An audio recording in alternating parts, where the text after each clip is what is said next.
kita duga-duga, ya hukum rimba itu tentunya terlaksana. Ya gitu ya, kalau kita melanggar sanksi sosial itu pasti ada konsekuensi yang sangat berimplikasi buruk kepada si pelaku, yakni hukum rimba itu sendiri ya. Walaupun keadilan sudah ditegakkan, tapi biasanya hukum itu mengambil jalannya sendiri. Nah, di mana para sahabat, tadi sekitar jam 11 siang saya mendapatkan berita, mungkin ini bisa dikatakan validnya, tapi masih tanda tanya ya, di mana MKC kan dihajar sampai babak belur waktu di hotel gratis itu, Hotel Perido, dan yang menghajar juga mantan Irjen ya, yakni Irjen Napoleon, siapa tadi ya? Nanti akan saya share, Napoleon Bonaparte. Nah, mungkin saya ingin memaparkan siapa sih Napoleon Bonaparte. Menghantam itu sudah biasa.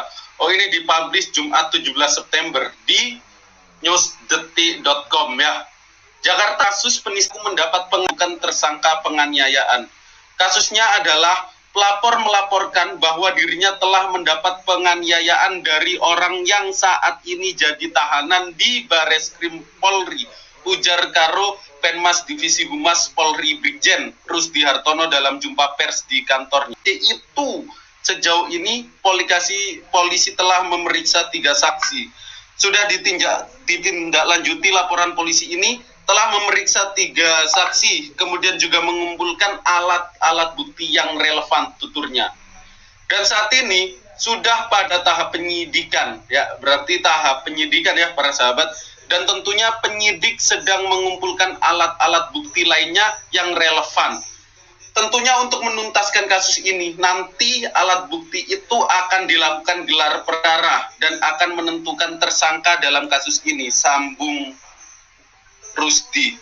Rusdi memastikan dugaan penganiaya terhadap Muhammad Kece itu bakal dituntaskan. Proses hukum masih berjalan. Jadi nanti ada proses hukum yang berlaku ya para sahabat. Yang pasti adalah kasus ini telah ditangani oleh kepolisian dan tentunya akan dituntaskan sesuai dengan aturan perundang-undang yang berlaku, ujarnya. Polisi gelar perkara, tentukan tersangka. Penyelidikan polisi untuk mengusut penganiaya dari Kece sudah dimulai. Gelar perkara akan segera dilakukan untuk menentukan tersangka. Jadi ada gelar perkara yang akan dilakukan.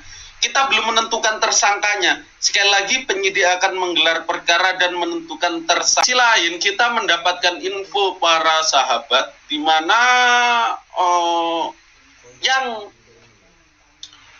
menjadi tersangka kasus penganiayaan MKC itu Irjen Napoleon. Nah, nanti siapa itu Napoleon kita kupas bersama. Napoleon tersandung kasus Red Notice. Red Notice ini kasusnya Joko Chandra, si koruptor kelas kakap ya, pemukulan Muhammad Kece. Ini beliau orangnya. Nah, nanti akan saya kupas, bentar saya kasih linknya. Ya, itu merupakan berita yang tentunya ngeri-ngeri sedap. Sebentar, ada yang minta link para sahabat, saya lupa kasih.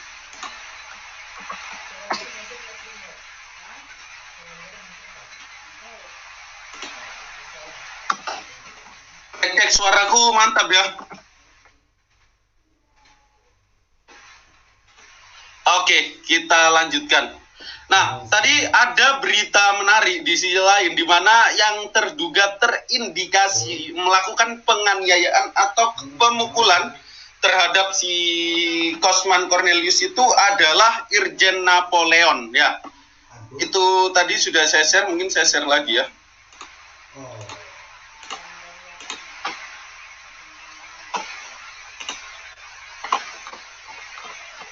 Nah, Pak Irjen Napoleon itu sebelumnya pernah terjerat kasus, yakni kasusnya Joko Chandra. Ini para sahabat kalau yang belum tahu Joko Chandra itu sempat viral pergi ke Indonesia pakai pesawat jetnya, terus bikin KTP palsu, terus bikin paspor. Padahal dia itu adalah seorang DPO yang tentunya di negara kita ya.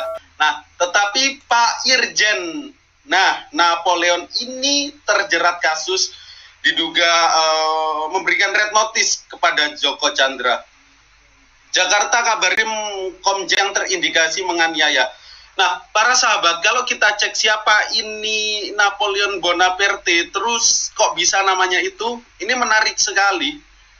Ternyata Napoleon politik Prancis yang menjadi terkenal saat Perang Revolusioner. Sebagai Napoleon I, dia adalah Kaisar Prancis dari tahun 1804 sampai tahun 1814. Adalah seorang kaisar yang agamanya itu adalah ini, Katolik Roma. Jadi nama ini adalah nama yang diadopsi dari seorang tokoh publik, seorang kaisar yang agamanya Katolik Roma. Tetapi yang belum valid ini agamanya Pak Irjen, ya. Saya sudah cari, agamanya belum diketahui. Tetapi kalau kita indikasi secara ilmu semiotik, itu jadi ada probabilitas bahwa Pak Napoleon itu yang menghina si KC, ya, itu agamanya Katolik. Ini kita indikasi dulu, hanya berspekulasi, bukan bersifat pernyataan. Nanti kalau pernyataan malah kena delik. Ini keren ini komennya. Ya, ada yang berharap si MKC itu jadi martir, ya, Pak Muhammad Dion Advan. Seperti muridnya Yesus dulu.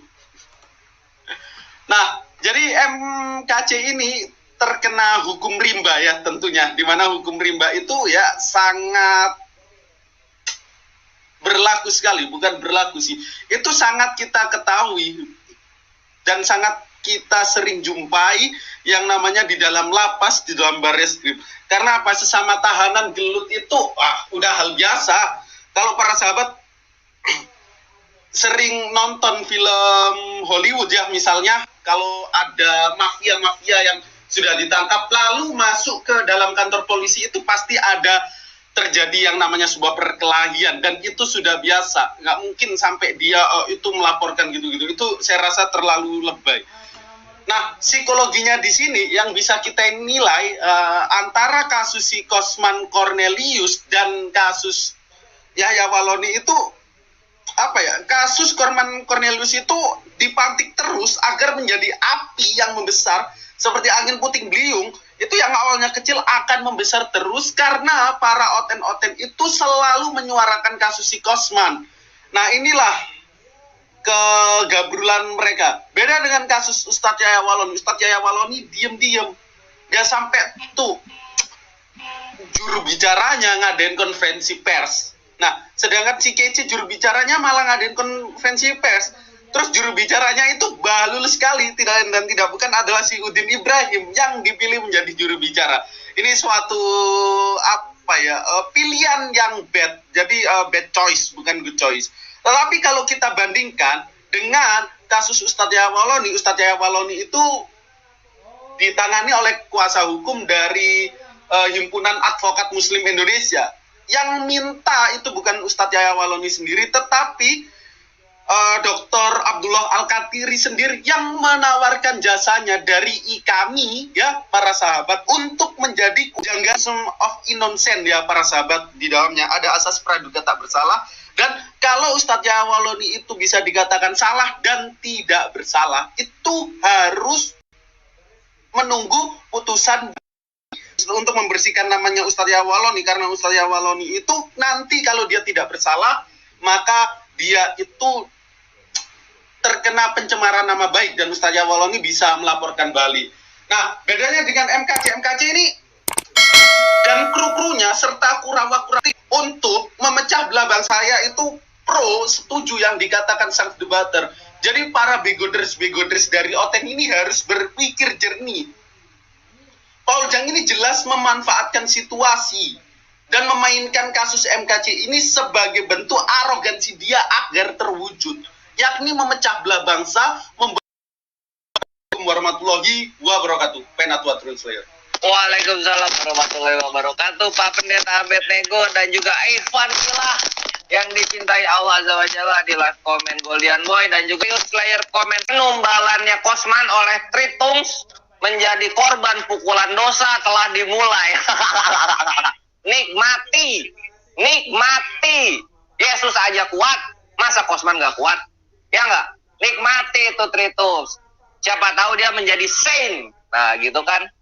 Nah, harus kayak begitu, Tritus. Jadi perlu disemangati lagi supaya apa ya namanya lebih terbuktikan lagi gitu bahwa Kosman ini memang sedang melakukan apa ya penyiksaan diri sendiri karena nama Yesus. Nah, karena nama Yesus gitu.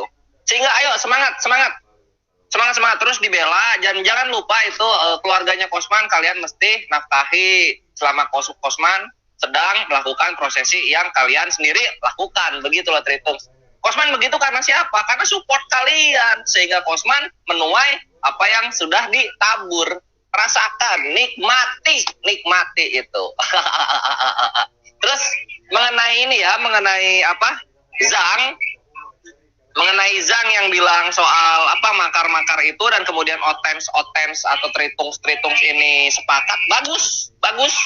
Itu terus dilanjut ya, karena gue juga udah nggak sabar untuk mengusulkan kepada pemerintah setempat ketika proses makarnya sudah diredam untuk Tritungs penghujat kadrun ini dimigrasi silang ke Afrika Tengah sampai Afrika Selatan.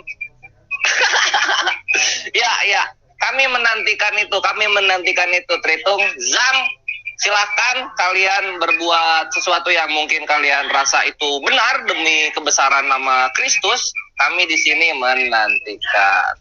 Segitu dulu pembukaan dari Penatua. Tafadhol Pak Pendeta Abednego, dilanjut. Oh, ini juga Akinai Batai sudah datang. Lupa namanya, tadi sudah saya share ya, nama itu diadopsi dari seorang kaisar Prancis yang dimana agamanya itu adalah Katolik, tapi kita tidak tahu pasti agamanya Pak Napoleon ini. Napoleon sedang kecelakaan, nggak tahu kenapa ini ya. Ini kepolisian negara Republik Indonesia, Dr. Andes Napoleon siapa, agak lupa, sedikit susah namanya ya, seperti nama orang Prancis. Sudah ada Pak Enbace. Assalamualaikum warahmatullahi wabarakatuh, Pak Enbace.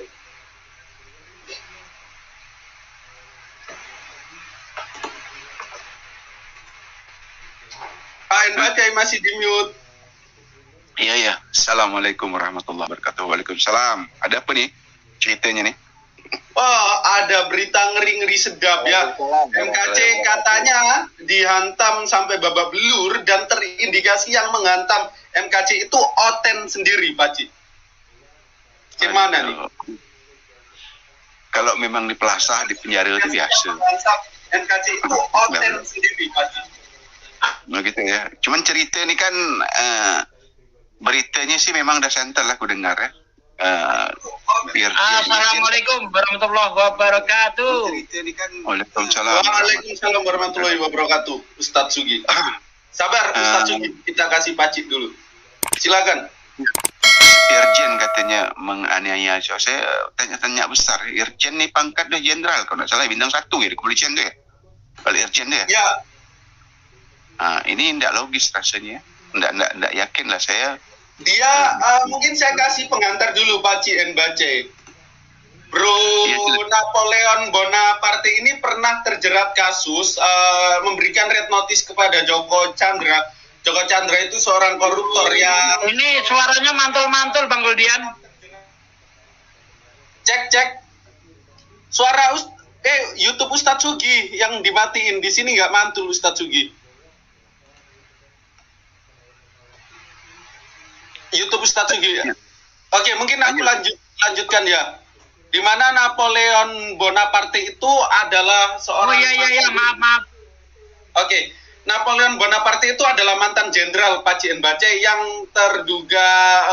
bukan terduga sih, yang dulunya terjerat kasus yang telah memberikan jet pribadinya datang ke Indonesia, lalu dia membuat KTP palsu di Indonesia dan paspor palsu di Indonesia, terus dia main tenis di Indonesia. Itu padahal DPO sudah lama, tetapi Napoleon Bonaparte itu memberikan red notice, terus dia diancam hukuman. Nah, orangnya sama, itu juga yang menghantam si MKC di Barreskrim itu. Ya, kalau gitu sih bisa lah ya, karena apa ya, mungkin dia merasa kasus dia yang sebesar itu karena dia tidak dibantu sama Kristen yang banyak, tapi si Kosmanik kroco sampah ini dibantu dibesar-besarkan oleh oten waktu komunis itu, mungkin bisa jadi di situ ya. Sementara dia kan punya pejabat tinggi walaupun membantu koruptor. Kenapa orang-orang, tapi begitu masuk si Kosman ini, si sampah tikus sawah nih kan, anjing pincang sawah ini masuk, lalu di blow up sedemikian besar oleh oten-oten komunis itu kan, oten-oten yang pengikut sekte setan Indonesia itu.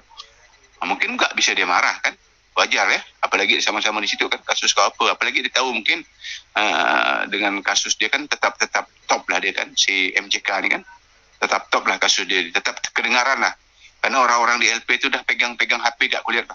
Aku sering ntar bareng.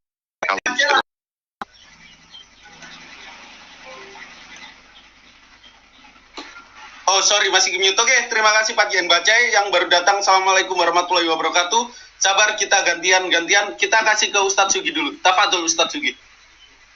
Oke, terima kasih Bang Goldian atas waktu yang diberikan kepada ala sayyidina Muhammad wa ala alihi sayyidina Muhammad. Alhamdulillahirrahmanirrahim. Sekalian, ada yang punya channel Abang Sugi, salam akal sehat, kemudian Brother Evangelis Yonatan Nandar, kemudian Bang Logis, salam kenal, salam sehat semuanya, insya Allah semua dalam Allah. Tadi ngeri-ngeri sedap nih. Kalau mau diceritain panjang lebar, bukan ngeri Yonatan Nandar, kemudian Bang Julius dan yang lain-lain, Bang. Pokoknya cerita beberapa hari ini memang lagi viral, bisa dikatakan kayak gitu, memang lagi viral. Dan mungkin pada zamannya, kita di zaman era digital, jadi memang orang kaget dengan hal-hal itu. Padahal kalau kita mau lihat sebelumnya, mundur nggak terlalu jauh. Kalau kita lihat ke belakang, banyak hal-hal begitu udah terjadi banyak. Ada yang bikin kriminal atau penista agama atau masuk ke dalam sel atau masuk ke dalam penjara, itu hal biasa. Hal yang sudah biasa di dunia persilatan, kayak begitulah. Istilahnya hukum rimba masih berlaku. Anak baru masuk, ya perkenalan lah, bisa dibilang kayak begitu, perkenalan. Nah, yang saya jadi diasingkan dan segala macam kok nggak viral gitu. Itu dari saya pribadi ya, kok nggak viral. Ini baru masuk berapa hari, terus tiba-tiba viral membooming se-Indonesia gitu, tiba-tiba viral membooming se-Indonesia. Dan itu yang jadi jadi lucu bagi saya pribadi gitu, secara pribadi.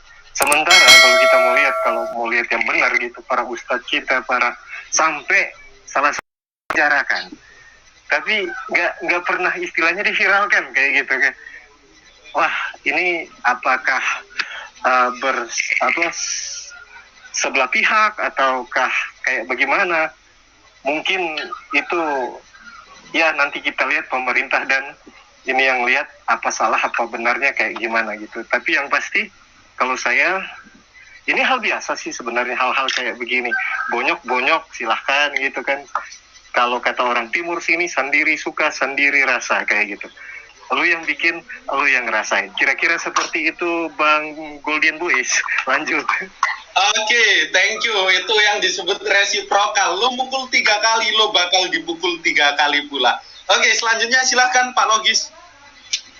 Assalamualaikum warahmatullahi wabarakatuh. Terima kasih. Waalaikumsalam warahmatullahi wabarakatuh. Dan terima kasih untuk pertemuannya, bertemu dengan para master Panatul Slayer, Pak Henpa. Itu info dari saya, harus segera isi ulang lagi. Nah, mungkin selanjutnya Evangelis Yonatan Nandar. Silahkan Evangelis Yonatan Nandar yang tadi juga membongkar serta menggubris breaking news yang ngeri-ngeri sedap ini. Tafadhol Evangelis. Ya, terima kasih. Assalamualaikum warahmatullahi wabarakatuh. Waalaikumsalam warahmatullahi wabarakatuh. Jangan lemes dong Ustadz. Semangat gitu loh, kita bahagia katanya digebukin. Ya, karena apa? Karena itu, kita sudah itu senam jari Ustadz Sugi.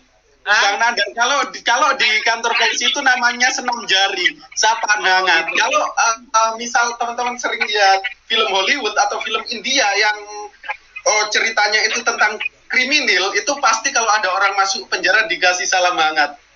Ya, tapi paling tidak kita sudah terwakili lah. Bahagia saya, alhamdulillah. Itu Lanjut, Ustaz. bukan hanya digebui loh. Bukan hanya Ganti lo digebui foto. itu. Senandar, ganti lo foto tuh dengan foto binimu dia tuh. Lanjut lo.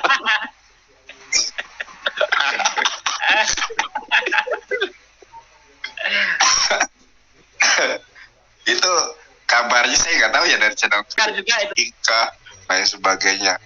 Akhirnya sekarang sudah terbongkar, terungkap siapalah sosok yang melakukan hal tersebut. Ternyata bukan MUI. Ngapain MUI turun tangan hanya buat mukulin si KC? Buat apa juga jenderal tangan untuk menghantam itu sesama tahanan, terlepas dia mantan irjen lah, mantan apa. Yang terpenting dan yang sangat jelas adalah mantan sesama tahanan. Jadi coba ahi-ahi ustadz-ustadz di sini, kawan-kawanku di sini, lihat tuh profil dari Purnawirawan Irjen Napoleon Bonaparte ini. Wih, badannya gede banget itu, tangannya gede banget. Saya nggak bisa bayangin ketika si Kutu dihajar. Pluk! Waduh, kayak gimana tuh. Benar, coba lihat. Dilihat gambarnya itu, badannya tuh. Mending lihat ini Evangelis ini, waduh, romansa sekali ya. Nah, romantis ya, cantik kali istri aku ya. Itu siapa Evangelis? Kok bule? Istri aku ini. Oh, istri Evangelis. Kamu nggak tahu kok. Mau tambah lagi satu, tapi nggak tahu diizinin apa enggak itu. Gede banget kemudian, sumpah itu badannya itu gede. Badannya Dia nggak punya kuder ya. Badannya sebonyok apa kalau kena uppercut si Kucluk ini ya. Wah, badannya gede banget, coba lihat, coba di share gambarnya gede banget, coba. Ini loh. Tuh, iya, tangannya Makan itu, tuh. coba. Wah, ini memang gede banget tangannya ini. Sekali tonjok, pluk, pluk. Aduh, jujur aku belum pernah berantem Goldian, aku nggak ngerti. Jadi di sini bukannya diurapi Roh Kudus, malah diurapi tai ya.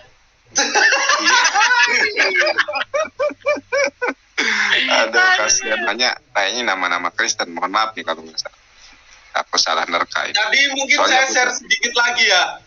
Kita juga silakan, tidak memberikan pernyataan di sini. Kita hanya berspekulasi dan berspekulasi dengan ilmu semiotik. Nah, nama Napoleon itu diambil dari seorang kaisar dari Prancis. Ini saya share ya. Yakni ini Kaisar Napoleon Bonaparte. Dia adalah seorang pemimpin militer dan juga kaisar. Ini agamanya Napoleon itu Katolik Roma. Tapi kita belum tahu pasti apa nama agamanya Pak Napoleon yang menghantam si Kucluk itu. Jadi kita di sini hanya sifatnya berspekulasi dan memberikan stigma. Karena setelah saya cek, di mana ya? Saya tadi cek, di situ dikatakan agamanya tidak diketahui. Jadi kita belum bisa memberikan pernyataan apa agamanya Pak Napoleon Bonaparte ini. Lanjut Evangelis Jonathan Anda. Ya, saya rasa inilah balasan Allah yang sangat luar biasa. Gak perlu Allah kemudian turun menjelma menjadi manusia ya untuk ini. Cukup Allah menggunakan orang-orang hamba-hambanya, lepas apapun agama dia, dengan menghantam, membonyokkan gitu kan. Bahkan info yang beredar, kotoran-kotoran napi itu disengaja dimasukin ke mulut Pasman itu. Itu isunya sih, aku nggak tahu benar apa enggak ya. Tapi itu, waduh, si Kace baru di rutan itu saudara. Rutan itu kan rumah tahanan, belum dilimpahkan ke kejaksaan. Nanti kalau sudah diproses ke persidangan, ada putusan hakim, ke lapas. Waduh, di lapas lebih gawat lagi kan. Wah, Wah, itu langsung dikasih salam hangat Evangelis Jonathan Andar kalau di lapas itu. Iya, ini Bang Ian juga sudah hadir. Pasti ditanya tahanan lain, kamu kesini kenapa? Kalau misal memperkosa anak kecil itu pasti digebukin babak belur. Mencuri itu digebukin. Tapi kalau kasus misal pencemaran nama baik atau gitu itu dibiarkan, malah nanti ditarik jadi gerombolannya. Apalagi ini kasus penghinaan agama, saya nggak tahu bonyoknya seperti apa sih Kucluk ini ya. Nanti kalau sudah masuk ke lapas. Bener, gue lihat tadi ada yang bilang gini loh. Nih aku ada tetangga, dia itu kasusnya ini ya, pemerkosaan.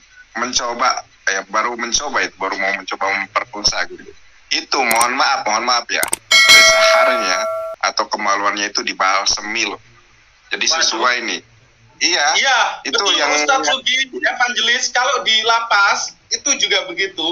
Aku juga pernah mendapat cerita dari orang, kejamnya di dalam lapas itu gitu. Apalagi pemerkosaan, itu saja dibalsem itu buah zakarnya. Apalagi penistaan agama. Karena apa? Sehina-hinanya orang muslim, sebajingan-bajingannya orang muslim. Kalau agamanya dihina, Tuhannya dihina, maka dia akan bereaksi.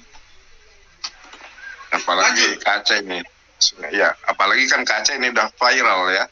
Mungkin di lapas juga banyak TV, insya Allah, waduh, saya nggak tahu, mudah-mudahan ya, enggak lah.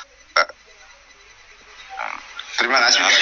Oke, kita makan kaca. Dia udah tunggu kok di lapas. Aku kan ada kawan petinggi lapas kelas 2 ya.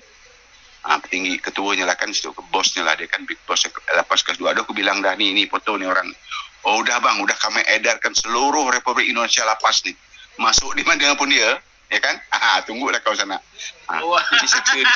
Jadi seksa dia nih, seksaan dia nih, kan? Di Mabes, nanti masuk ke mana, masuk ke lapas. Di lapas lebih parah lagi nunggu tuh. Itu tiap subuh, tiap malam tuh. Kalau di lapas tuh, kalau info-info kawan-kawan lah yang di sana tuh kan, dia ngerjainnya malam, datang baik-baik, senyum-senyum, kan? Tengah tidur kau malam-malam kau, baru kau dikerjakan dia. Oke, lanjut. Udah tunggu kok di lapas seluruh Republik Indonesia. Mau dipindah ke mana kan? Tetap dah ditunggu tuh. Kosman kecil. Sebenarnya ini pembahasan yang bagus ya. Bagaimana CK ini, saya ngomong KC. M-nya hilang KC aja mungkin, atau CK aja. Kosman, saya mau sekali manggil Muhammad. Identitasnya bukan memang gak ada nama Muhammad di situ, namanya Kosman. Identitas formal secara hukum ya itulah Kosman.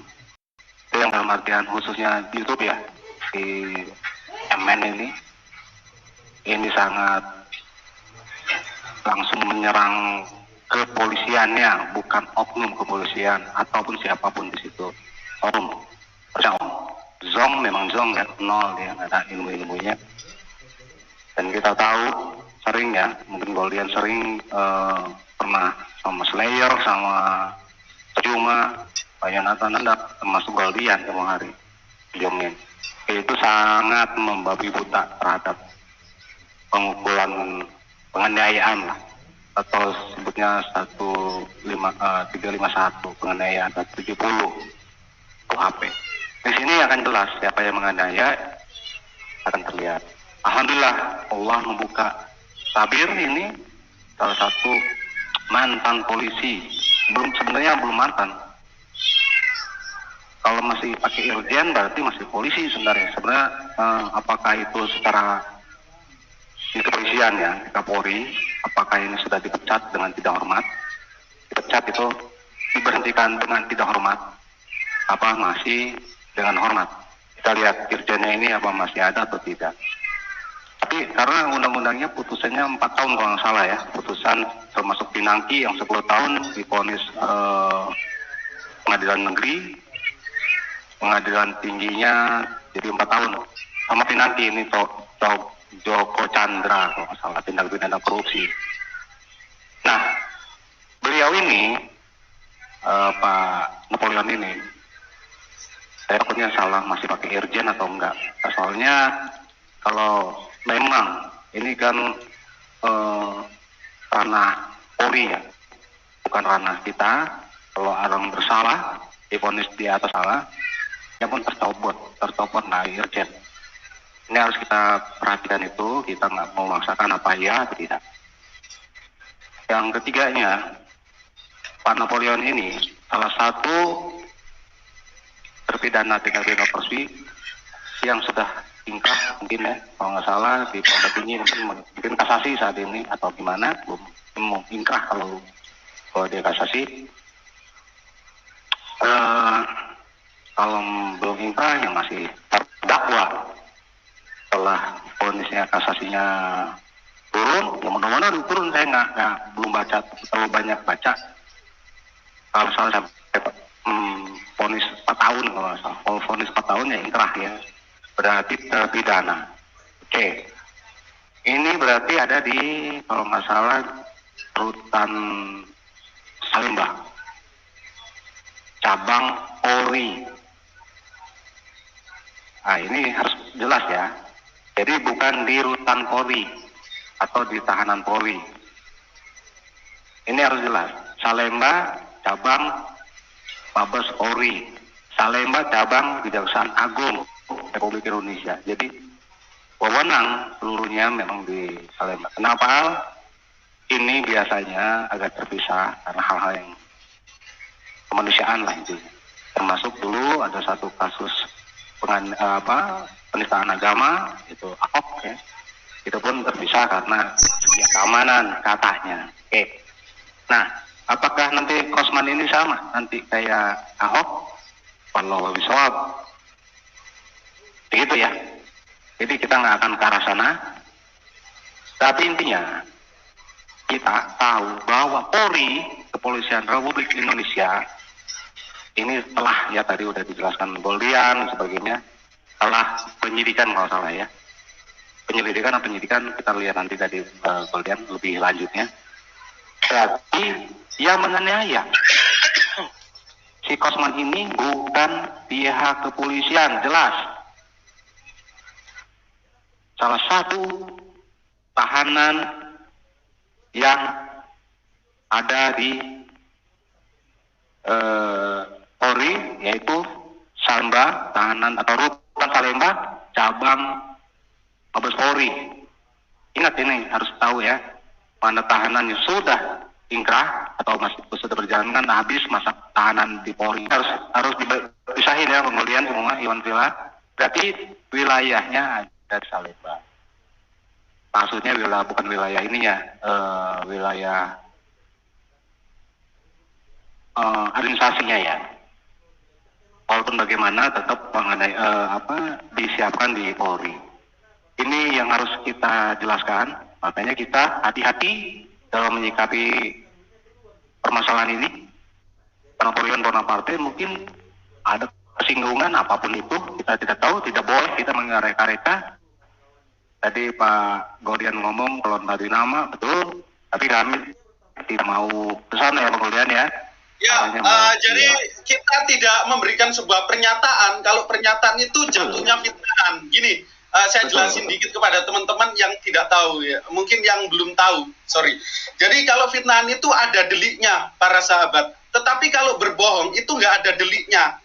Seperti misal evangelis mengatakan, saya ini lebih ganteng daripada Goldian. Bang Nandar mengatakan gitu, itu bohong namanya.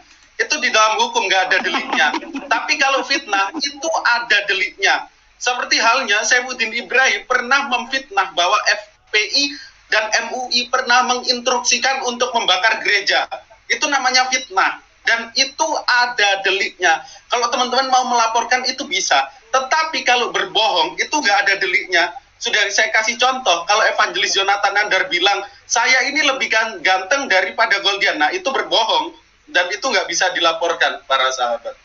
Pak Ian sebentar ini. Oke. Oh, ada. Ya, tafadhol. Ada. Saya cuma menyatakan mana ucapan publik ya. Ini tipis Goldian, harus ingat ya. Kita harus hati-hati. Berbohong dan fitnah ini tipis kalau kita di media sosial. Karena undang-undang ITE jelas ada. Itu. Jadi bukan ini, kita membatasi hal ini. Tadi Goldian omongin bahwa kami di sini nih yang ada di sini, Goldian siapapun di sini tidak menyatakan tidak membuat statement bahwa Pak Napoleon ini Kristen, Islam, Hindu, Buddha, tidak ada agama. Salah ya salah. Yang kita batasi bahwa dia terpidana atau narapidana kalau sudah vonis ya 4 tahun kalau salah Pak Napoleon ini. Berarti dia salah satu tahanan dan tidak ada urusan dengan Polri. Makanya kalau ada yang memfitnah Polri, ini kena nih. Pakai kotoran dan sebagainya. Ini sangat fitnah, sangat baik, sangat keji ya terhadap Polri, Kepolisian Republik Indonesia. Nah, jelas, sekarang udah jelas siapa yang ini, yang memukul, Udah, ini sekarang dalam keadaan proses, kita ikutin aja Pak Golian supaya ini benang kusut ini jelas. Ya, di dunia akan dilihatkan Pak Golian orang-orang yang sering memfitnah, sering yang berbuat ya kekejian lah terhadap Islam maupun terhadap agama-agama yang lain. Di dunia akan terlihatkan, di akhirat lebih-lebih. Itu aja Golian, mungkin yang lain ditambah. Nanti kalau misalkan undang-undang kita baca baik-baik. Monggo. Oke, terima kasih Pak Yans. Nah, mungkin saya kasih kesempatan kepada Pak Ucok Tebas. Assalamualaikum warahmatullahi wabarakatuh, Pak Ucok Tebas. Waalaikumsalam warahmatullahi wabarakatuh. Kedengaran suara saya? Dengar, tafadhol Pak. Ya, assalamualaikum warahmatullahi wabarakatuh. Waalaikumsalam. Wah, Pak Ustadz Sugiada. Pertama, saya ucapkan, itu hal biasa. Tetapi ada orang yang menanggapinya heboh. Ya, mohon maaf, saya kebetulan lagi sambil minum kopi. Nah, jadi saya melihat beberapa hari ini mulai dari kejadian penangkapan sampai sekarang ada website ada YouTube yang selalu men-streamingkan itu masalahnya itu, memframingkan seolah-olah apa gitu ya, seolah-olah sangat dilecehkan itu gitu. Itu gini, saya melihat ini ada orang yang berlebihan menanggapi, padahal di dalam kitab mereka juga ada itu seingat saya ya, bahkan di dalam Al-Quran juga ada. Janganlah berlebihan kan gitu. Itu menjadi apa ya, blunder gitu. Kemudian gini, saya sudah menganalisis dari awal bahwa ketika ada katakanlah itu tadi yang di penjara ya kalau dibilang, atau narapidana yang mungkin belum diproses, ini biasanya masih digabung dalam sel-sel yang mungkin dititip atau apa dan sebagainya. Yang saya tahu sering terjadi di sel itu kepada orang baru itu terjadi ini ya, semacam peluncu dan sebagainya gitu. Karena orang-orang di sana semuanya orang-orang stres, namanya di penjara. Kawan ada anak baru, ups, ente siapa gitu, apalagi agak sombong yang masuk ini kan gitu, dengan segala kewahannya gitu ya, sehingga dia lupa diri, dia merasa dia berteman dengan pejabat tinggi di situ, lalu dia arogan mungkin. Nah, taunya di situ ada jenderal yang mungkin kebetulan satu sel gitu ya. Nah, ya digebukin gitu kan. Mohon maaf, makanya ya terimalah kawan. Kalau memang kamu itu sudah menista, udahlah. Ya, jangan sombong gitu loh. Ya, di atas langit masih ada langit kok. Ya. Nah, kemudian gini, buat rekan-rekan, para viewer, para netizen, kita sebagai muslim menyikapinya dengan bijak. Tadi pagi dibahas oleh Ko Julius itu saya lihat ya. Mari kita sikapi dengan bijak. Saya kira di channel-channel muslim tidak pernah menghebohkan yang masalahnya Yahya Waluni, yang masalah Ustadz Abdul Somad. Kenapa? Kita serahkan semuanya kepada hukum yang berwajib. Ya, kita ikhlaskan itu. Ya kalau orang bersalah ya monggo bertanggung jawab ya. Jangan lari kawan, jangan ini framing, wah saya ini gitu, kayak ini pencuri gitu ya, pencuri tiba-tiba dia lari, lalu dia yang teriak pencuri, padahal dia pencurinya yang digebukin, yang nolong gitu. Saya lihat ada itu di YouTube itu, tukang ojol yang nangkap pencuri lalu malah digebukin gitu. Jangan seperti itu kawan, ya kita monggo lah gitu, berjiwa besar lah kita, berpikir dan berjiwa besar, terima itu apa adanya gitu loh, ya. Nah itu jangan terlalu terlalu framingnya luar biasa kalau saya lihat begitu ya. Saya malam, pagi, siang, malam ada 24 jam yang framing yang ceritanya KC ya.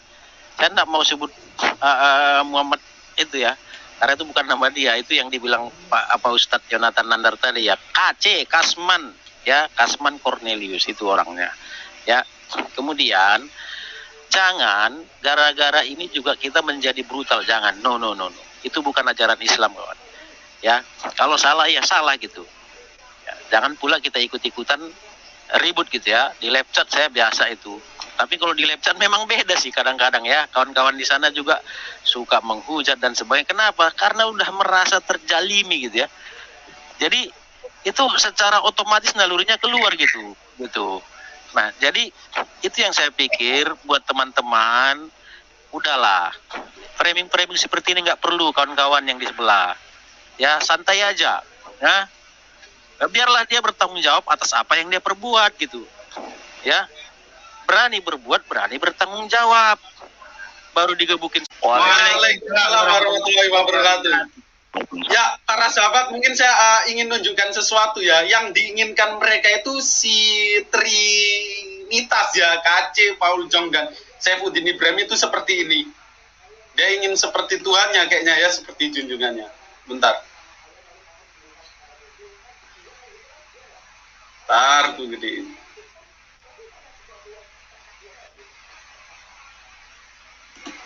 Nah, mereka pengen kayak gini para sahabat ya.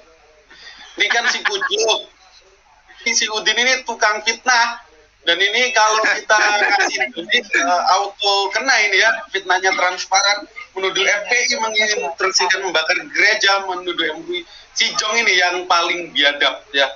Ini pengen jadi martir. Harusnya si Kaca yang di tengah loh, bukan si Udin loh.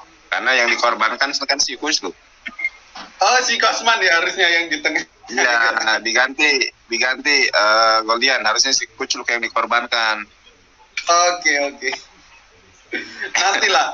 Oke, mungkin silakan Penatua Dream Slayer lagi. Kita kasih gambar ini aja. Kan tadi Penatua Dream Slayer belum banyak bicara. Cek di live comment seperti itu ya. Aduh, sayang sekali gitu. Padahal di sini tuh kita mendukung prosesi korban pukulan dosanya kalian ini. Kita mendukung itu loh. Kalian kan butuh penggorengan, nah gitu. Kalian butuh tumbal untuk supaya kalian bisa punya punya lampu hijau untuk mempersekusi muslim baik dengan perkataan ataupun perbuatan. Kan kayak gitu Tritungs ya. Udah kebaca. Politik Yunani kalian udah kebaca. Nah, sekarang kami akan menyambutnya. Karena kalian itu nggak peduli, serius. Kalian itu nggak peduli. Salah satu dari kalian akan ditumbalkan. Supaya dendam kalian itu bisa kalian limpahkan kepada kami. Ya, ginilah kalau misalnya kalah dalil, sakit hati, langsung lari ke hal-hal yang lain. Supaya bisa menang di hal tersebut melawan muslim. Selama Tuhan tidak memerintah. Yes. Itu pas Pak Napelon mau mukul bilang salam sadar dulu gak? Salam sadar.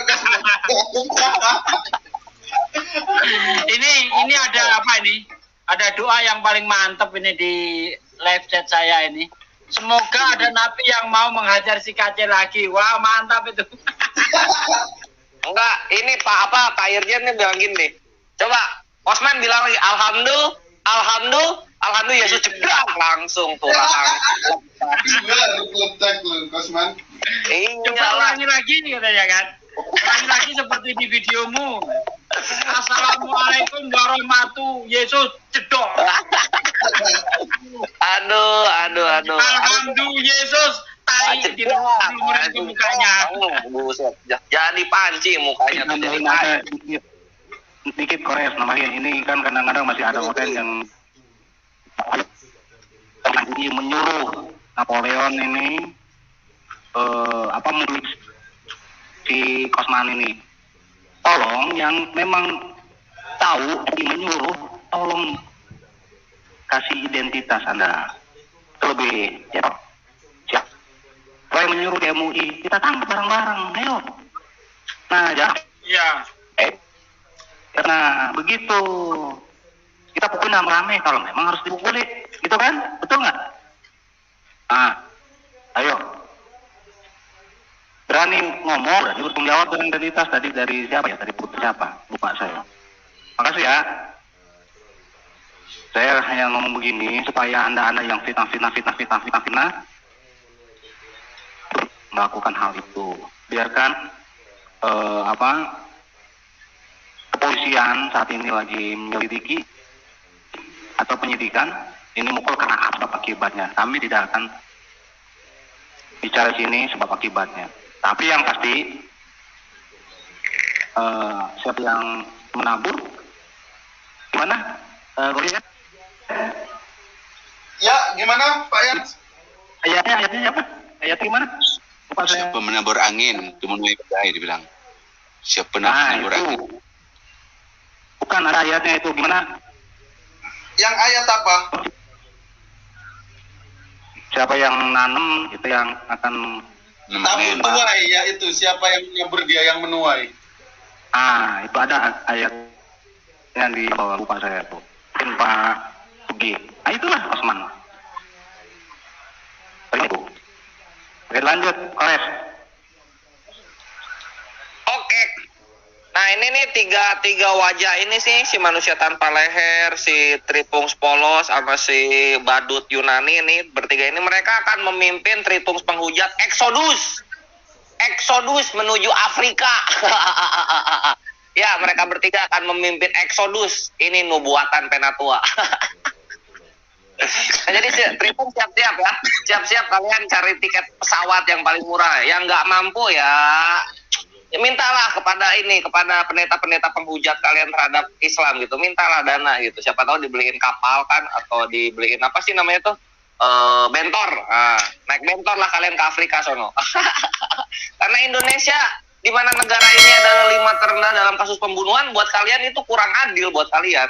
Ya makanya pindah di Afrika. Ayo, semangat pindah di Afrika. Mewek yang kenceng di sana, mewek yang kenceng Tritungs penghujat. Aduh, senang ya, nggak tahu sampai kapan ini kesenangan muslim anak muda. Pokoknya bahagia saya. Lanjutkan. Apalagi ya yang bisa dibahas? Akan gua bahas boyband favorit kalian di Papua sana. Akan gua bahas. Stay tune ya, stay tune. Nanti akan ada yang kami bahas dan ini akan sangat seru sekali. Ya stay tune aja nanti malam jam 8. Ya, kalau itu gimana? Si Tritung Polos Penatua. Lihat mana tuh? Dia ini apa ya? Dia ini orangnya kayak ini, tahu nggak? Kayak kerbau dicocok hidungnya gitu, nurut-nurut aja, disetir kayak gimana pun nurut-nurut aja si Taipudin ini. Otaknya itu tetap si Zhang. Zhang ini nyuruh Taipudin untuk membujuk siapa namanya? Istrinya Osman agar berbicara, speak up di depan publik ya.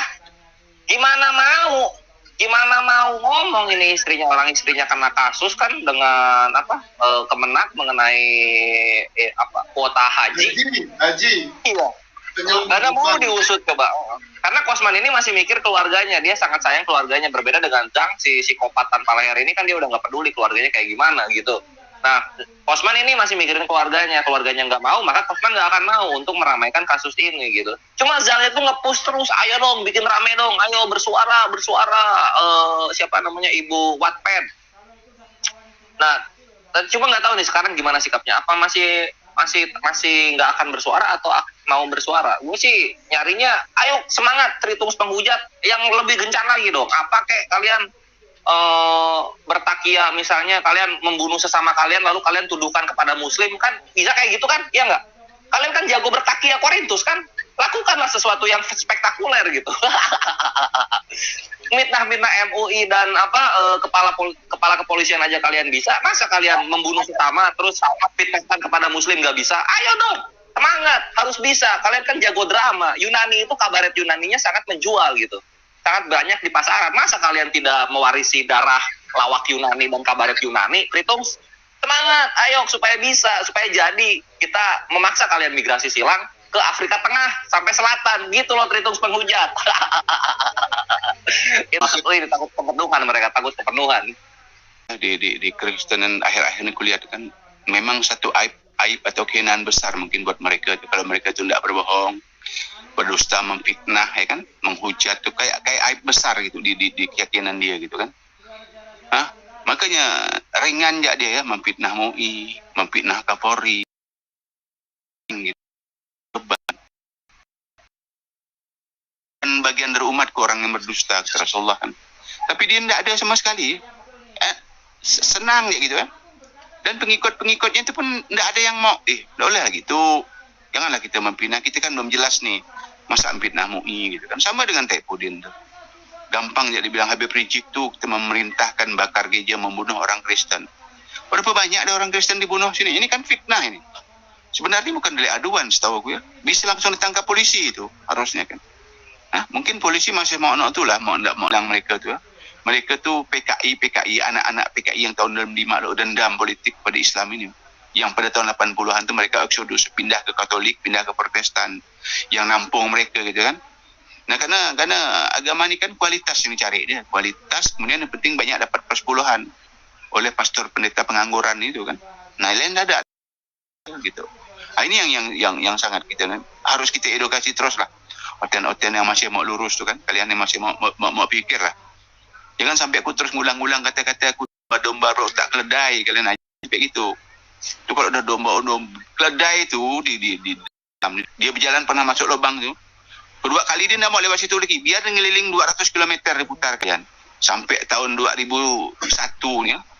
Masih gak kalian tuh ribut tentang si gondrong, Yahudi gondrong tuh. Yang mati akibat minum racun miras oplosan tuh. Masih ribut gak kalian tuh?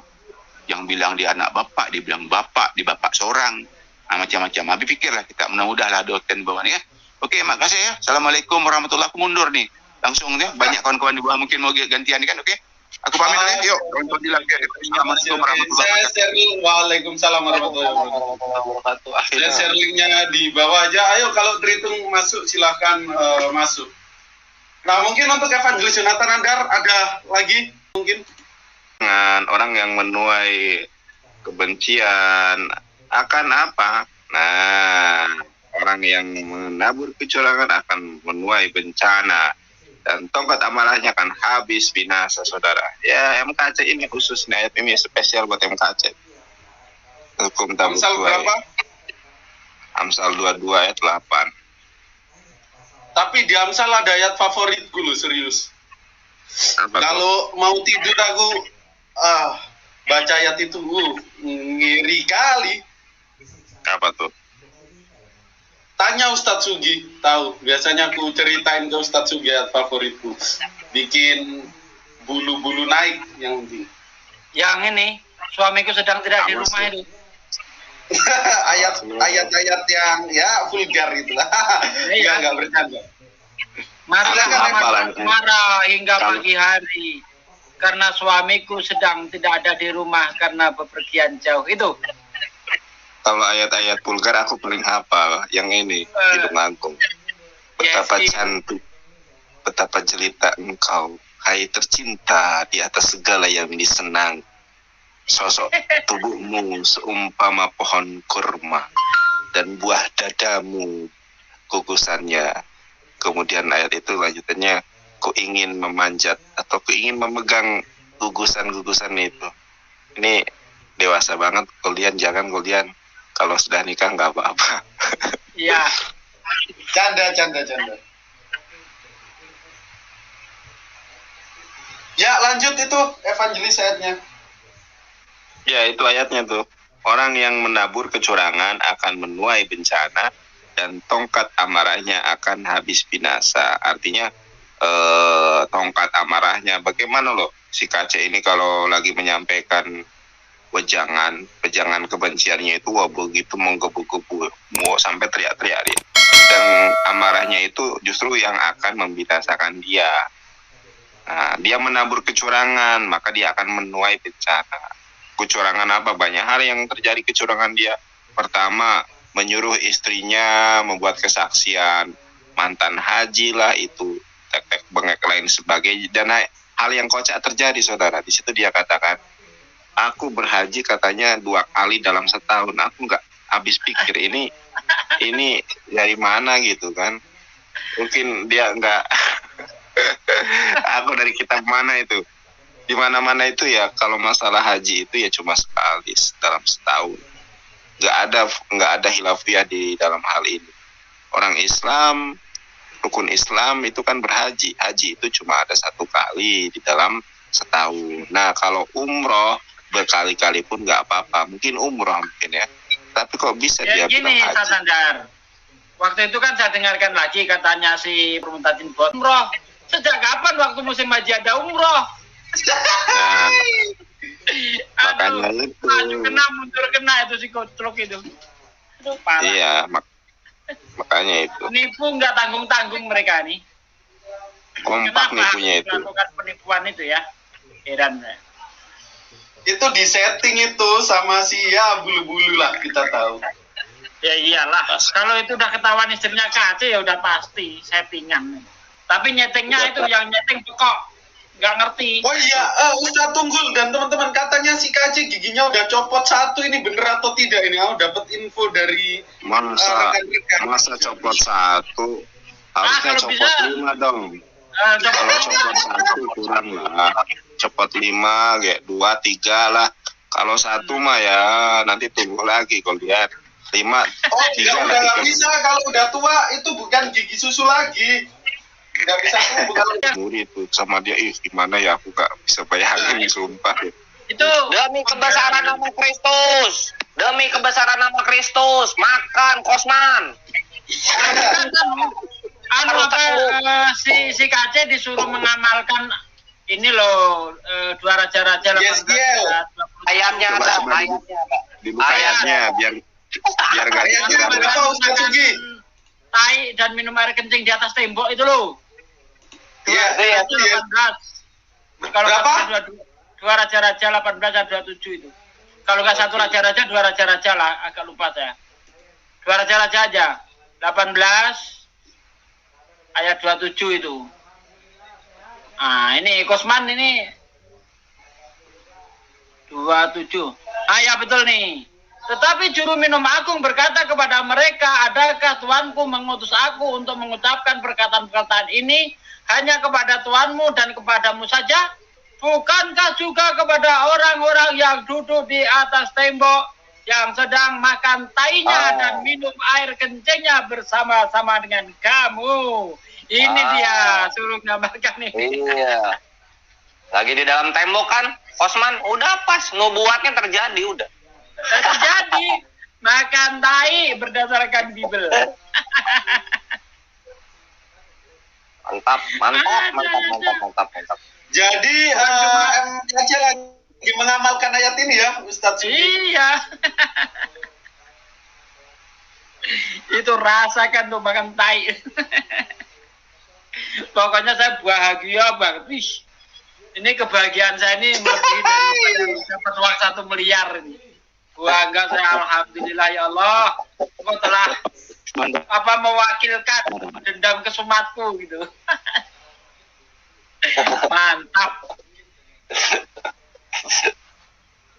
Boleh. Nggak ada yang lebih kesum lagi dah. Hah? Nggak boleh? Backdoor gitu kan. Iya, nggak. Nggak boleh bilang backdoor ya.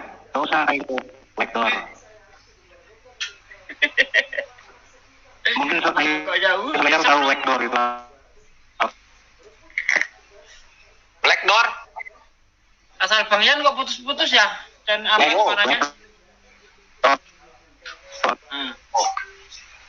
Backdoor dia sebenarnya. Oke, Baik, Bang Sugi. Jadi saya mau komen aja sebentar. Sebenarnya nggak usah lebay lah. Nggak usah lebay, yang namanya tahanan itu, semua tahanan, itu yang namanya baru masuk, pasti akan ditanya oleh para senior yang di dalam. Terlepas di situ ada jenderal, kayak ada apa, itu nggak ada masalah sebenarnya. Nggak usah terlalu di framing lah. Artinya begini, tahanan di Indonesia sebenarnya udah lebih manusiawi ya dibandingkan tahanan yang ada di Amerika Tengah maupun di Amerika Selatan yang mayoritas apa agamanya di sana, jelas bukan Muslim. Itu lebih brutal malah. Jadi tahanan di Indonesia itu sebenarnya masih manusiawi dan hal yang biasa. Kalau setiap tahanan masuk pasti akan ditanya pasal, kenapa dia masuk. Biasanya pasal yang memberatkan, setahu saya ya, itu pasal pelecehan seksual, terutama kepada anak-anak. Nah, itu akan disiksa, ya bukan disiksa ya, mohon maaf ya. Saya nggak mau terlalu vulgar ya. Artinya begini, kalau dia punya barang mungkin akan diinikan ya, dikasih balsam lah, contohnya seperti itu. Dan itu hal yang biasa. Tapi kalau dia masuknya karena pembunuhan, apalagi pembunuhan seperti kasus Sumanto, para senior tahanan yang lain di dalam tuh akan berpikir 2 kali. Terlepas agamanya apapun ya. Jadi di sini nggak ada memandang agama A atau agama B. Jadi nggak usahlah orang-orang ini berframing seolah-olah KC mendapat seolah-olah disiksa. Itu terlalu lebay sekali saya bilang. Suruh mereka masuk aja sekali-kali. Kasus yang bagus ya, pencabulannya. Bagaimana mereka disiksanya? Biasanya yang di dalam itu, yang senior di dalam seperti itu. Jadi mereka tuh berpikir, wah selama saya di dalam berarti istri saya diganggu. Itulah mereka melampiaskan kekesalan. Dan itu hal yang biasa di dalam sel ya, di dalam tahanan rutan dimanapun, tanpa kecuali. Jadi mohon maaf, Bani sebelah, nggak usah Anda framing soal kasus KC, biarkanlah ini berjalan dengan baik, biar ini tetap berjalan nanti di pengadilan gitu loh, apakah dia bersalah atau tidak, karena yang mengatakan bersalah atau tidak itu bukan pihak politik, melainkan pengadilan. Itu saja. Jadi terlepas dia kena aniaya, itu hal yang biasa, jadi nggak usah terlalu membuat berita yang enggak lah. Siapapun ya, terlepas agama manapun ya, artinya begini, setiap tahanan baru dia akan diberikan ya perkenalan, itu biasa. Bahkan kalau rutan militer lebih parah sebenarnya sih, tapi saya nggak akan cerita lah ke rutan militer ya. Nah, rutan sipil ini udah cukup bagus dan polisi juga udah cukup profesional untuk memfasilitasi lah. Jadi nggak usah terlalu lebay seolah-olah Koasman mendapatkan siksa, itu enggak. Siapapun pasti yang masuk dia akan kena ya pelonco lah, kasar begitu. Dan ini di Indonesia termasuk paling baik ya, dibandingkan coba di Amerika Latin, Amerika Tengah itu lebih parah. Jadi nggak usah membuat framing seolah-olah Islam ini begini-begini. Jadi Anda nggak usah ini ya. Sebenarnya penjara Kristen lebih parah sebenarnya. Tapi saya nggak mau menjustifikasi satu agama ya. Jadi kita serahkan ke pihak berwajib. Ya semoga si Koasman cepat dinaikkan aja sidangnya. Ya nanti kan juga dia akan masuk ke LP ya. Setelah dari rutan ke LP, nah nggak tahu lagi di LP nanti. Apakah di LP dia mendapatkan ini ya walau alam gitu loh, karena bagaimanapun di dalam LP nggak mungkin nggak ada orang muslim. Segoblok-gobloknya muslim, sebejat-bejatnya muslim, pasti dia akan melihat tindak tanduknya si Kasman seperti ini, ya pasti memberikanlah satu pelajaran. Jadi hal yang wajar, nggak usah lah Bani sebelah tuh membuat framing yang enggak. Itu saja dari saya. Itu Ustaz Tunggul dari tadi belum bicara tuh, Bang Goldian. Oke, terima kasih. Assalamualaikum warahmatullahi wabarakatuh untuk rekan-rekan yang baru hadir. Ini baru berhubung StreamYard Premium hamba udah habis, jadi cuma bisa naik 6 orang ya, yang di bawah kita ganti-gantian. Assalamualaikum Pak Iman dan Ustadz Tunggul. Waalaikumsalam warahmatullahi wabarakatuh. Waalaikumsalam. Mungkin sesuai urutan. Tafadhol Pak Iman. Ya. Margo. Baik, terima kasih. Assalamualaikum warahmatullahi wabarakatuh kepada Tato Pindigo, Penatua, Tatsugi, Tatunggul, dan Pak Ryan. Baru nongol lagi nih Pak Ryan nih. Apa kabar? Baik semua ya? Semoga kita dalam keadaan alhamdulillah sehat dan bahagia. Alhamdulillah ya robbal alamin. Kami dalam keadaan terkasihi dan berbahagia. Berbahagia. Kebahagiaan hari ini melebihi segalanya. Iya, saya pikir itu kemarin yang dikatakan si siapa? Orang tanpa leher itu saya pikir polisi aktif yang itu. Kalau sesama tahanan, mau dia jenderal, mau dia menteri, mau statusnya tetap tahanan, artinya ya memang betul kata Pak Ryan tadi, hal yang biasa dalam di dunia seperti itu, hal biasa. Saya dulu pernah ceritakan itu, apalagi kalau yang masalah itu Pak, masalah pencabulan, pemerkosaan gitu ya, itu dia cerita sendiri itu.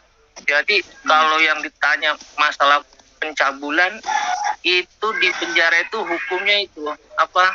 Ini pengakuan dia ya. Jadi dia suruh buang kotoran, suruh kencing, diaduk, diminumin. Wih, Terus pencabulan. Iya benar, itu cerita sama saya. Gak ada ampun pokoknya itu dulu. Pertama masuk digituin. Suruh minum sendiri, suruh makan. Sampai muntah-muntah. Jadi, nah itulah yang makanya kita selalu menghindari neraka penjara ya seperti itu. Dulu saya pernah ikut sama saudara gitu kan.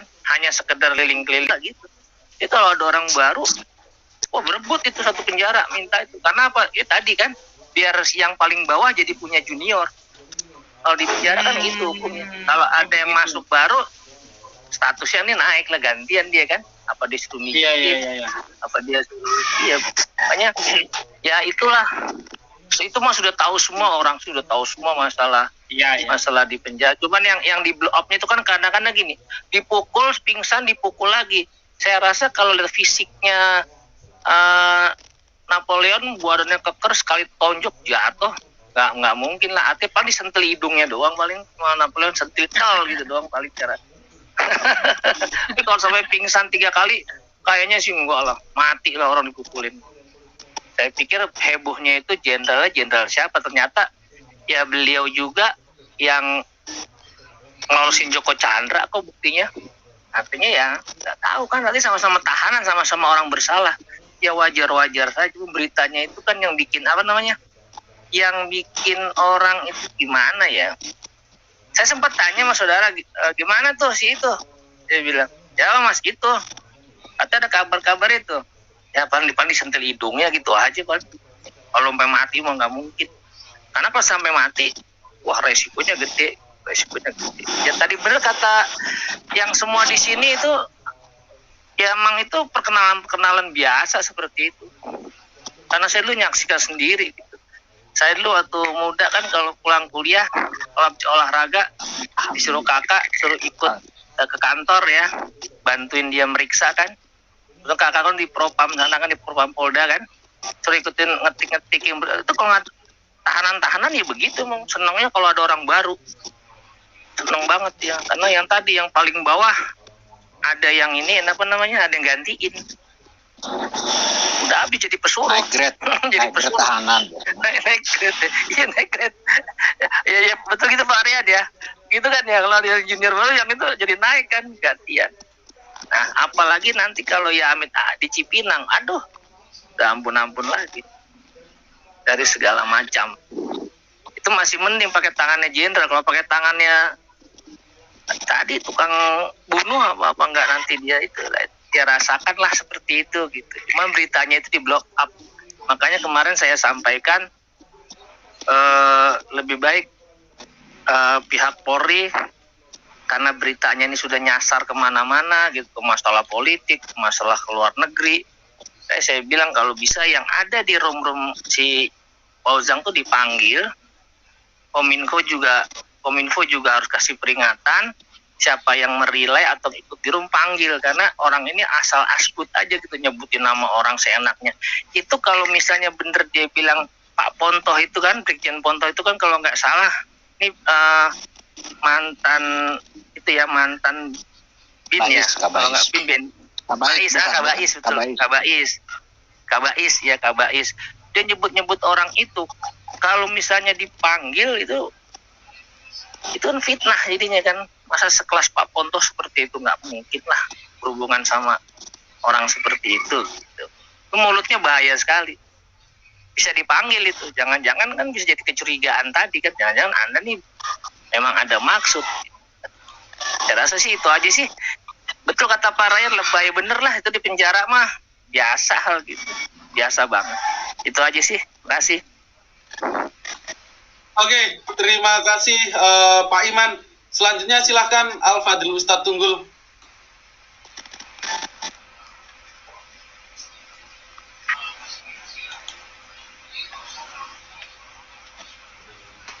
Ya, Ustadz Tunggul, silakan.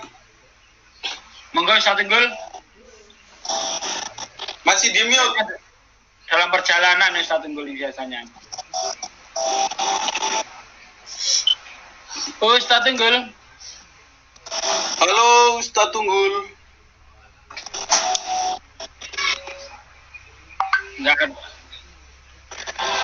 Nggak nyaut Bang Goldian. Cek, bentar.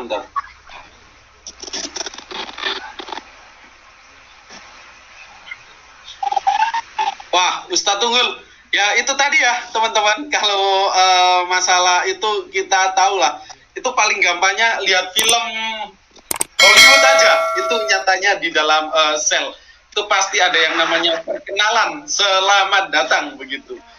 Nah, untuk si di sinetron juga banyak kita lihat, ya di Indosiar misalnya itu, tengoklah, itu ada gambaran-gambaran bagaimana orang yang baru masuk sel tuh, ya dihajar memang. Ada kok sinetron Indonesia yang menampilkan itu. Ya. Ya. Sebenarnya itu hal biasa. Goldian, itu hal yang biasa lah. Tidak biasa Pak. Pak Ryan ini nggak biasa. Jadi begini Pak Ryan, rutan itu sekarang dari pemasyarakatan. Pemasyarakatan manusia. Adapun hal-hal yang begitu itu di luar koridor aturan pemerintah. Jadi kita jangan menyamakan semuanya. Kalaupun ada hal-hal itu oknum. Mohon maaf ya, Iwan Pak. Kita harus luruskan. Saya 31 tahun, Pak. Jadi jangan disamakan semua. Tapi kemanusiaan ada izin. Bagaimanapun di situ kapasitas saat ini untuk masyarakat sudah tidak layak sebenarnya. Jadi adapun hal yang begitu, koridor kelembagaan pemasyarakatan. Itu aja kalian. Kita bahas bagaimana ATN ini sangat Oke. Ayan, siap. Nah, Ustadz Tunggul ini gimana suaranya? Soalnya mau hamba cukupkan, habis ini ada kegiatan lagi. Nah, sebelum hamba cukupkan, ada tambahan buat penutup untuk para sahabat yang hadir di sini. Cukup, nggak ada kemarahan saya gitu aja. Inilah yang dinamakan. Jadi apa yang terjadi di dalam itu sebenarnya hal-hal yang biasa lah. Dibandingkan mungkin penjara-penjara di Amerika yang mana mayoritas di sana agamanya apa ya, tapi kemanusiaannya nggak ada gitu loh. Dibandingkan di Indonesia, saya rasa udah cukup baik lah. Jadi nggak usah Anda membuat framing seolah-olah tahanan di Indonesia tuh biadab ya. Jadi Anda mengkecilkan salah satu institusi negara. Jadi lebih baik ya ambil hikmah saja gitu loh. Dari kejadian ini ya itulah yang dia petik buahnya ya sekarang dia rasakan gitu loh. Jadi bagi saya ini hal yang suatu yang biasa saja sih, nggak ada yang istimewa gitu loh. Dan itu lumrah, ya namanya dunia tahanan ya seperti itu gitu loh. Kalau nggak mau ya Anda jangan berbuat masuk ke dalam tahanan. Itu saja sih, Goldian, silakan yang lain.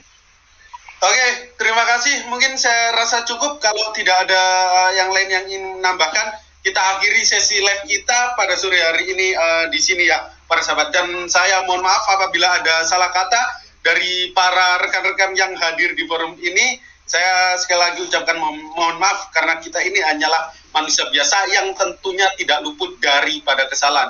Dan apabila ada perkataan yang baik-baik dan benar, itu semuanya murni daripada Allah Subhanahu wa taala. Akhirul kalam fastabiqul khairah nun wal qalam wa yasturun. Wassalamualaikum warahmatullahi wabarakatuh. Bye bye, see you again di kesempatan yang akan datang. Waalaikumsalam warahmatullahi wabarakatuh.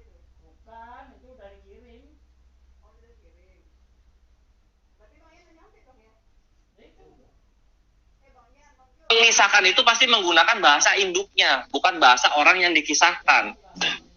Makanya gue nggak mempermasalahkan kalau misalnya di Yunani Theos, terus di Hebrunya Elohim, itu nggak ada masalah. Yang jadi masalah itu ketika kalian mengklaim bahwa Injil itu 4, padahal Yesus punya Injil sendiri, dan juga Saul Tarsus punya Injil sendiri. Ini membingungkan dunia jadinya. Itulah kalian bertanggung jawab kepada dunia untuk membuktikan bahwa Injil itu ada 2 lagi, punyanya Saul Tarsus dan punyanya Yesus. Sehingga kalau misalnya 2 ini ketemu, maka Matius, Markus, Lukas, Yohanes ini nggak perlu dipakai lagi. Nggak perlu dipakai lagi, serius. Karena 2 influence dalam persoalan itu Yesus dan Saulus. Itu. Terus yang terakhir Warokoh ini, Warokoh ibn Naufal ini lah dia ini hanyalah setara dengan LAI-nya Indonesia. Penerjemah Arabik. Jangan terguncang, itu kenyataan. Jadi dia menuliskan Biblos apa? Biblos Arabik yang bahkan manuskripnya pun sekarang udah nggak ada. Manuskripnya udah nggak ada sekarang. Nggak percaya? Nih kita cek ya. Kita cek. Nah ini lah nih lu pahami ini ya. Kita sekarang buka Oldest Arabic Bible. Nah, lihat nih. Jangan terguncang ya. Kalian tuh suka ngomong bahwa orang Tritunggal Arab ini sudah ada lebih dulu daripada Islam. Terserah. Tapi Biblos kalian itu baru ada di abad 9. Keluar, meledak lagi. Makanya jangan sotoy pakai kata Allah di dalam Biblos. Biblos kalian ini baru ada tahun berapa, lihat. Nih, Biblos paling tua, Arabic Codex 151. Jangan terguncang lah Kenyataannya begini. Makanya lah harus bersatu dengan Romo Aldo, terus siapa lagi ya? Wayan Sudarte, terus pokoknya denom-denom minor lah yang menggugat LAI bersama dengan Muslim untuk mengganti dan menempatkan dengan benar lafaz Allah yang ada di Biblosnya lae gitu. Jadi jangan sok tahu menggunakan kata Allah ini, karena orang-orang Tritunggal cabang Arab pun tidak menggunakan berhala dengan kata Allah gitu. Kalian mau menggunakan kata Allah? Coba buka yang kau bilang Aramaik Timur Syriah tadi itu, kata Allah di situ apa disebutkan? Yang abad kelima tadi. Aduh, gua nyari dulu dong. Yang tadi itu yang tadi. Nggak ada, itu Matius 1 ayat 1. Itu foto itu. Ya, banyak foto. Buku kan cetak. ada kalimat Allahnya nggak ada situ. Kita lihat dulu bahasanya, apa isinya. Bentar. Ada di sini. Kalau misalnya mau sih bisa, cuma gue teks dulu. Bentar ya. Bentar. Berarti gue ketiknya. Nah kan enak kan nama gue, banyak belajar lu lah. Pesita. Bentar. Apa yang ada kata? Oh, Yohanes 3 ayat 16 ya. Kita John 3 16. Terus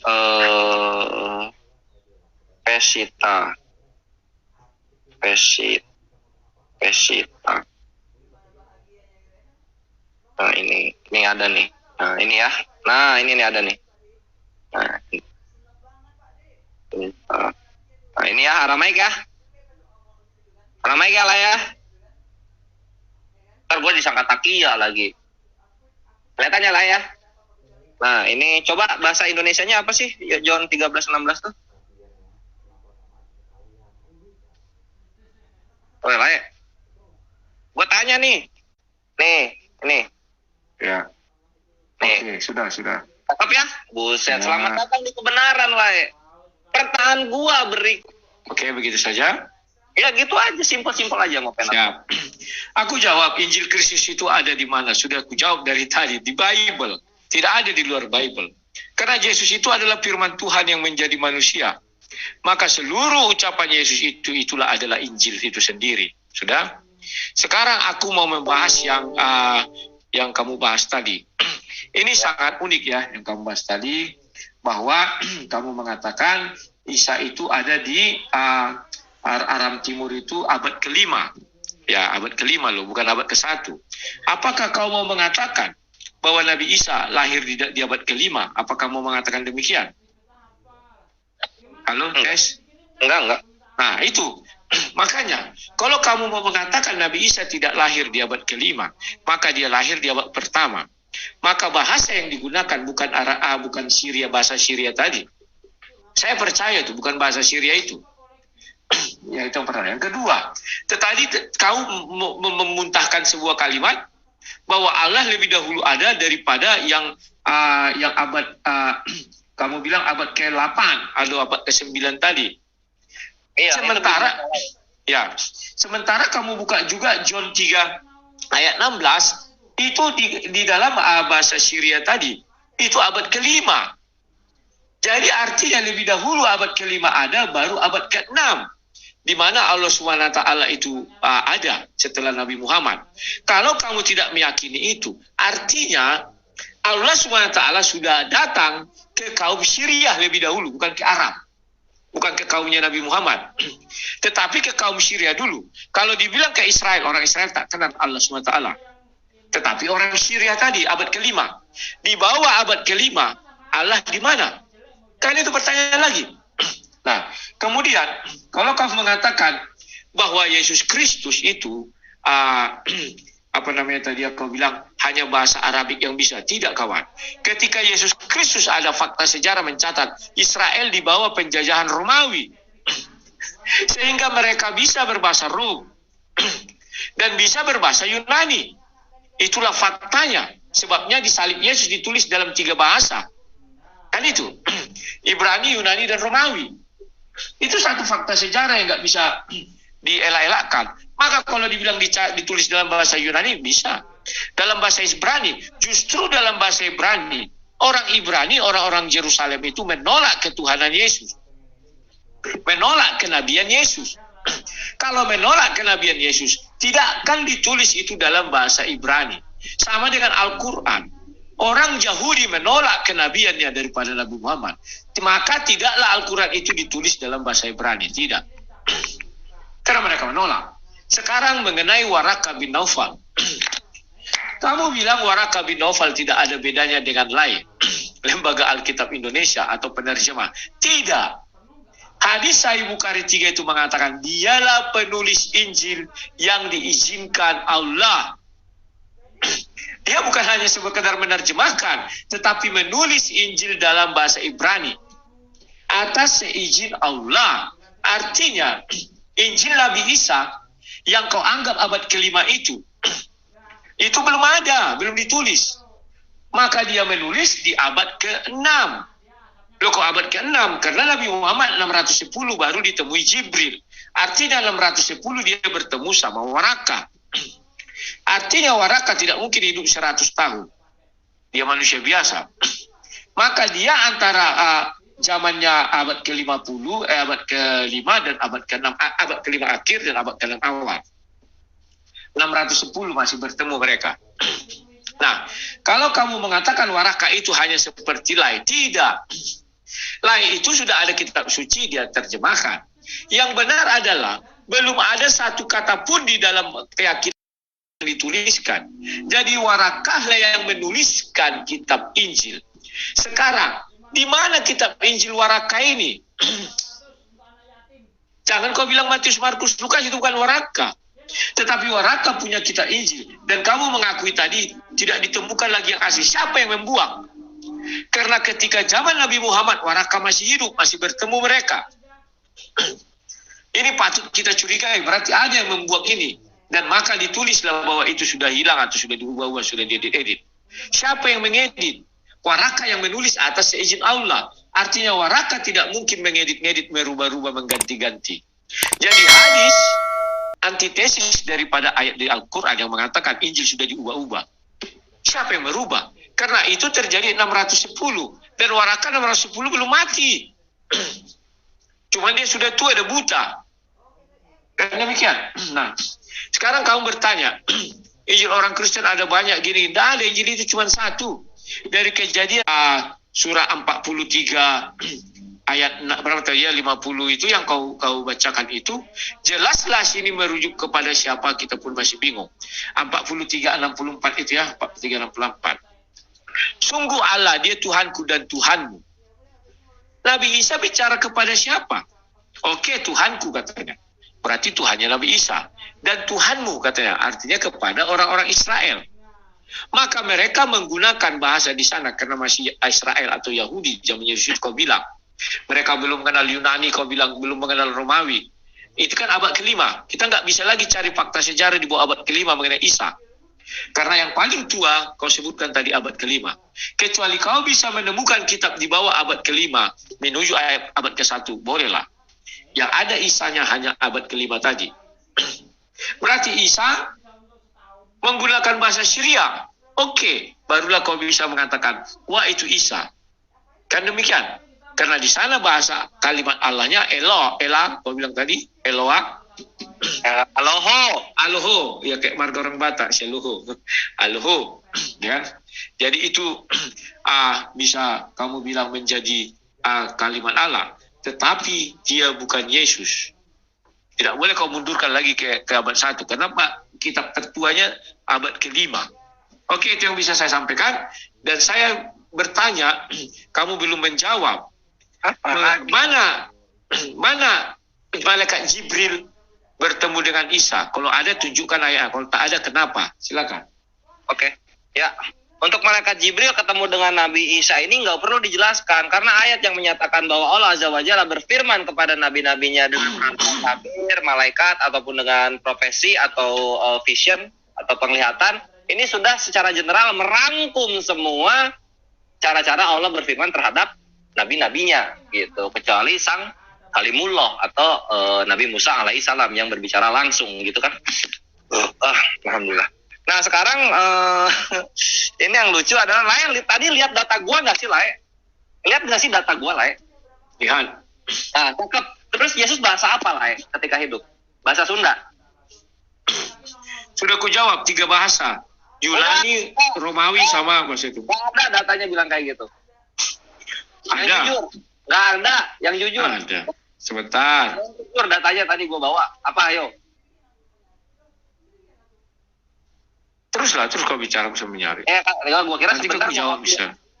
mau ngasih data tandingan seperti data yang gua bawa. Nah, di Markus 7 ayat 26, Markus 7 ayat 26, seorang perempuan Yunani bangsa Siro-Fenisia, ia memohon kepada Yesus untuk mengusir setan dari anaknya. Artinya, dia bisa bahasa Yunani. Artinya Yesus mengerti. Bukankah artinya juga bisa ngobrol, bisa dipastiin nggak? Ya, keduanya. Kalau kau mengatakan Ibrani silakan, kalau kau mengatakan Yunani silakan. Kedua-duanya bisa dan mereka saling mengerti. Oke, sekarang kalau misalnya kita korelasikan dengan data yang gua bawa bahwa Yesus berbahasa Aramaik, maka cewek Yunaninya yang ngomong pakai bahasa Aram kepada Yesus. Selamat datang di kebenaran. Memang orang Yunani bisa bahasa Aram. Karena datanya. Kok mana datanya? Itu dia dikatakan kenapa harus dituliskan bangsanya Yunani. Tujuannya adalah bahwa dia berbahasa Yunani dan Yesus mengerti.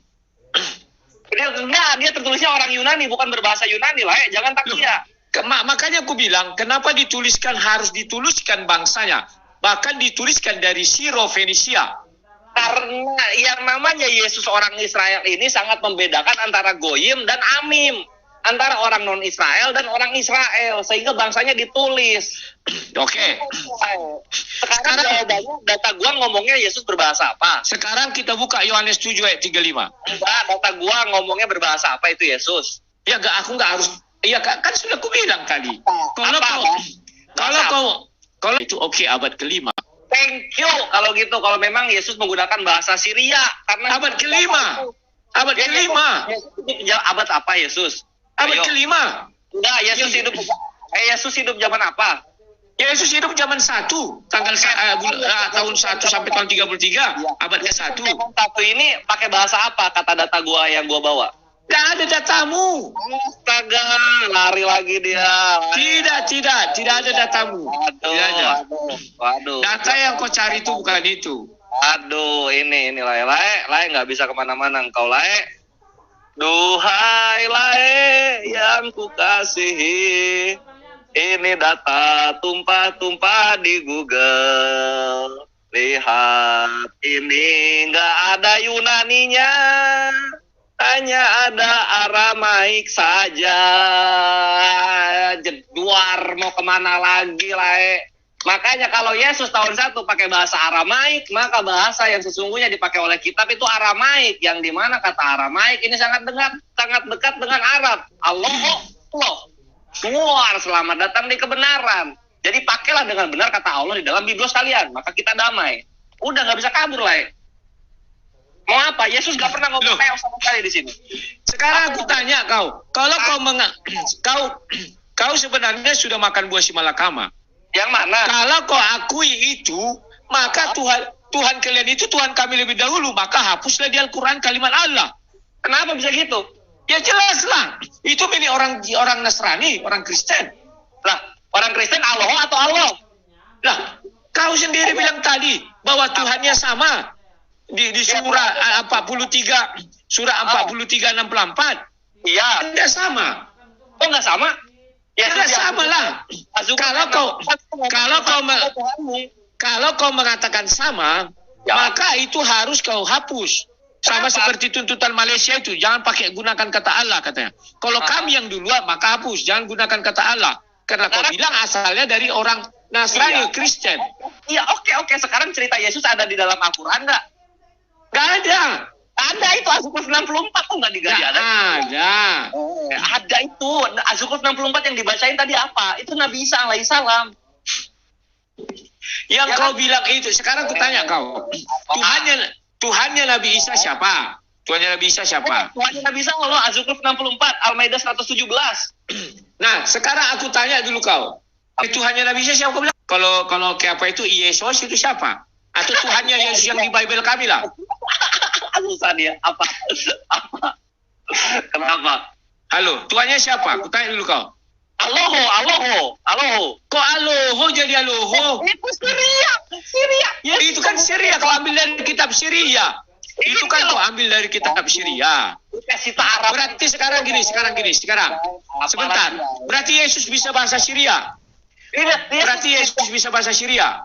Lah yang ini ganti mana sih? Jadi Syria dia sorry. Sorry, tadi gua nggak nyampe udah selesai sini. Belum dia. Sehingga kalau misalnya dibilang Syria ya Arab masuknya.